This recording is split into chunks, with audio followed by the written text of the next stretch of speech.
Guys, Jay Siemens here. Welcome back to another video. Before we get started, I am gonna share something that I am incredibly passionate about. I often end off my videos with it, but today we're starting it off with life jacket safety, and we're partnering with Red Cross Canada today. I was so excited when they reached out to me because this is something that I stress on all my videos, and it's something that if I can have an impact with my YouTube channel, more so than filling up lodges or selling fishing gear or showing you guys big fish, if I can encourage you guys to boat safe, to wear a life jacket, then I feel like I've done something. So I'm gonna share with you guys a couple statistics and a couple boating tips to help you this summer. All right guys, well, just life jacket safety in general is so important, and it shouldn't just be when you're forced to wear a life jacket when you're running fast in a tournament. Ideally, it's something you just wear all the time and you don't even think about it. Almost 87% of boating related deaths, there's either somebody not wearing a life jacket or a life jacket that's not fastened properly.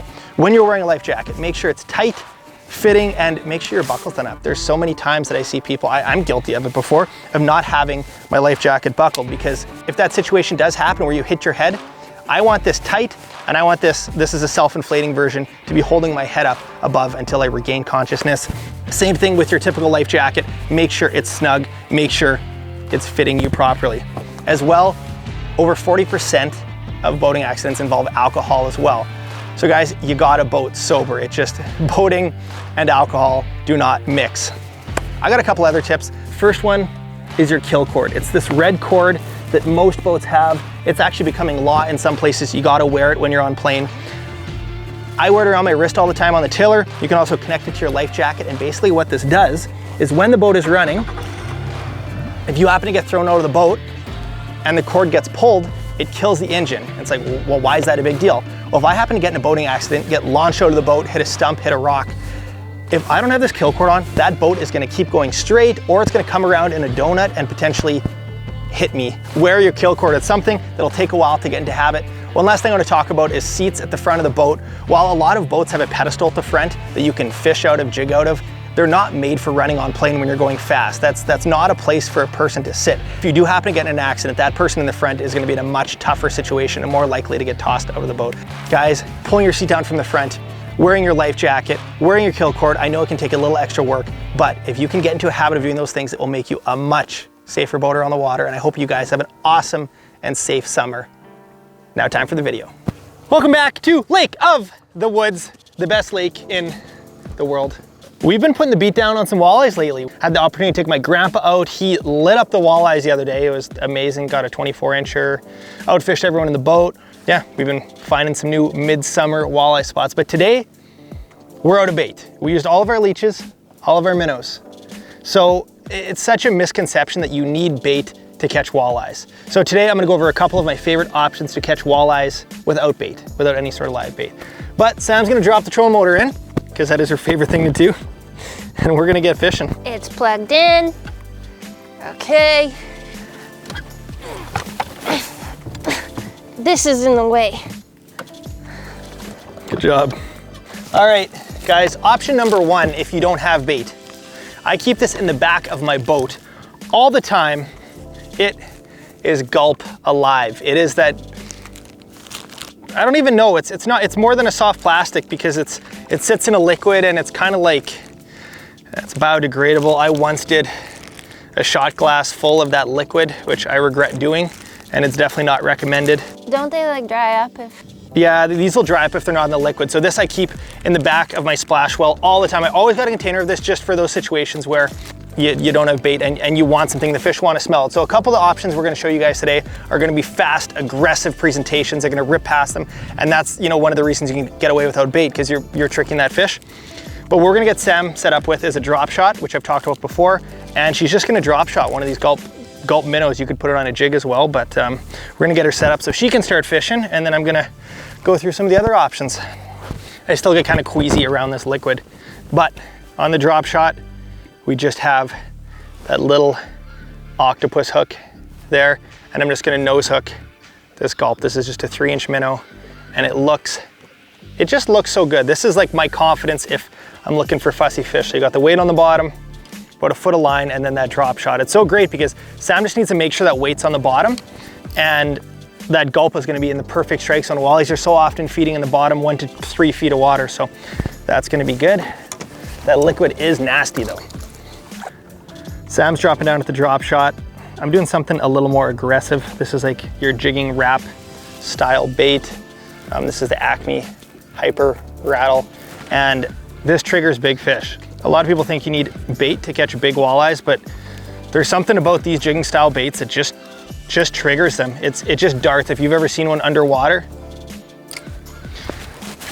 look at that. Oh, yeah, it just triggers them. They don't have time to think and stare. They just slap at it so fast, because it's the way you work this is you give it a rip, let it fall back down, rip, fall back down, and so often they'll either pin it to the ground or right when you lift it up, they'll just kill it. The boat's gonna swing and we're gonna drop right on top of some fish. She's on. One for the drop shot. It's feeling not very big. Little bass. We found the smallies. I got all the real close. There we go.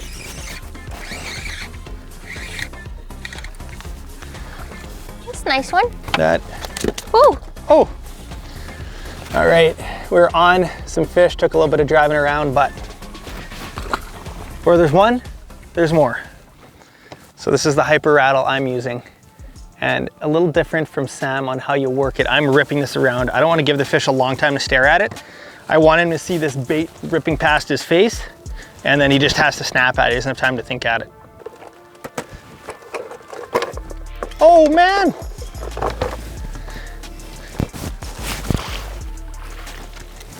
There we go, girl's on fire.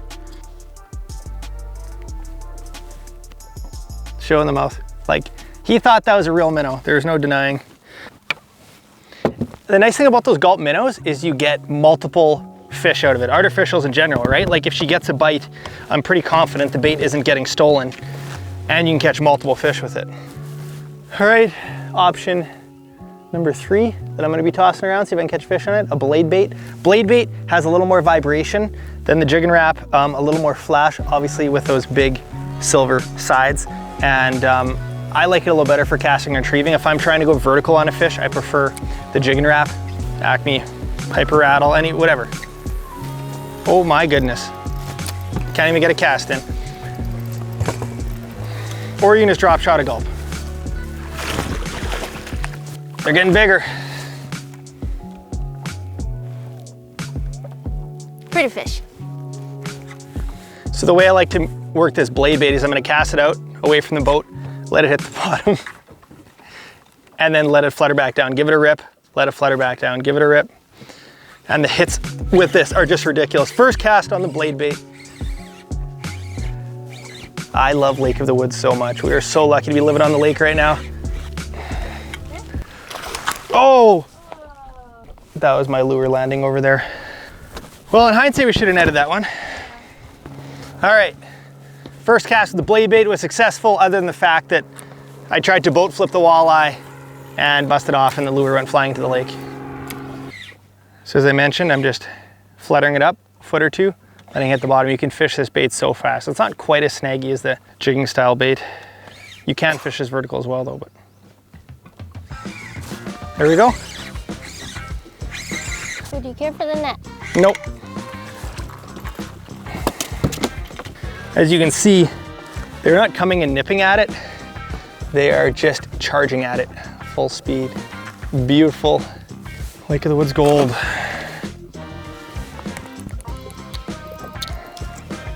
She's on fire. Ooh, ooh, take your time. Take your time.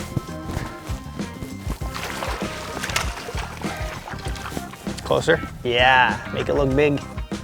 It is big. Well. All right, option number 4. This is like, if you ever fish Lake Winnipeg, I'm sure you've used one of these, a rattle bait, as you can hear. That's why it's called a rattle bait. A lot of flash, once again, doesn't fall as fast as a blade bait. You fish a little bit slower, but it has just amazing properties. Same presentation as the blade bait, letting it hit bottom, cranking it up a little bit. You can, like, if you kind of have a good vibe on where bottom is, you can just swim it too, but I like touching bottom every once in a while. Oh, it definitely triggers fish. basically today what we're fishing is a extended point off of this island behind us. It sticks out into 15 to 20 feet of water we're fishing. A lot of flat spots. I don't like fishing the steep breaks. I like where there's some flatter areas with some like chunky rocks on it and a little bit of silt. Those sheer rock faces, I mean, sometimes you can catch fish on them, but more often than not, it's the flat parts that hold the fish. When I'm using artificials, I tend to beef up my gear a little bit. Instead of using, 6 or 8 pound test for casting these baits, I'll be using 10 or 12 pound fluoro leader. 10 pound braid I'm using a lot. Sam's using 5 pound braid with a 8 pound leader on the lighter side because she's doing more of a finesse presentation. But for these big baits, sometimes you end up setting the hook pretty hard. You're bouncing off rocks a lot. All right, the other thing you can do with this rattle bait, obviously, if you ice fish, is fish vertically. There's a lot of fish under us right now. Oh, he just bumped it. He kissed it. There we go.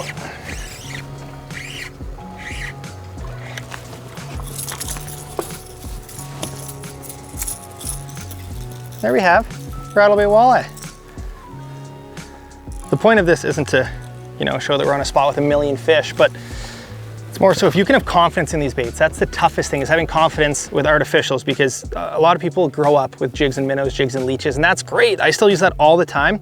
But if you spend some time playing around with artificials, you'll get some of the most aggressive, fun bites. And sometimes they just trigger big fish for whatever reason. It's a shark tank down there.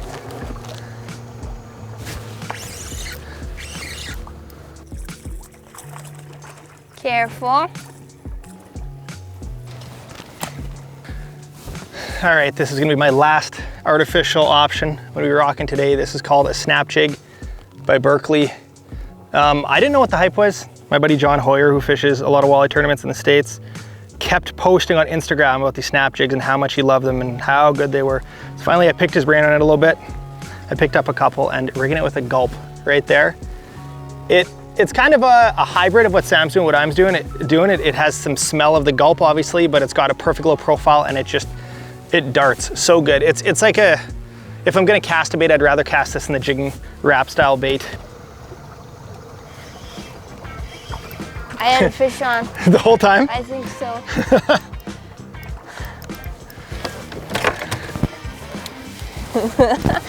Of course. This fish is whooping your butt. Oh, big smallie.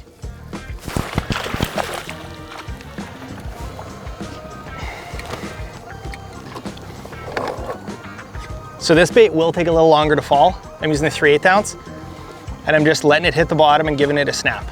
I lost all the things. The weight and the... Yeah. Okay.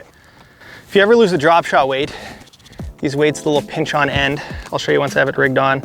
Basically, instead of needing to tie a knot, the weight just pulls off and you don't lose the whole rig. So the line just pinches into a little clevis and then just put a new weight on. So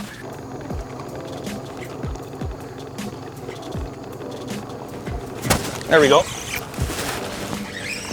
So often with this, they'll hit it when it's gliding. Would you care for a net? Nope. Guys, so much fun experimenting. You never know what's gonna trigger the fish best, but do not be discouraged if you run out of bait. I'm not saying there isn't a place for bait, but it shouldn't be a reason for you to not target walleye. Ain't that right, Sam? Yes, Jay, you're right. For myself, I'm using a 7.3 medium, extra fast. This is good for all the techniques I've done today. Rattle baits, blade baits. A jigging wrap style, Acme hyper rattle type bait. I might want to use a little bit of a longer rod and maybe a little bit of a lighter rod, kind of like something like Sam's using. Sam's using a 7.5 medium light. 7 6 inches. 7.5, yeah.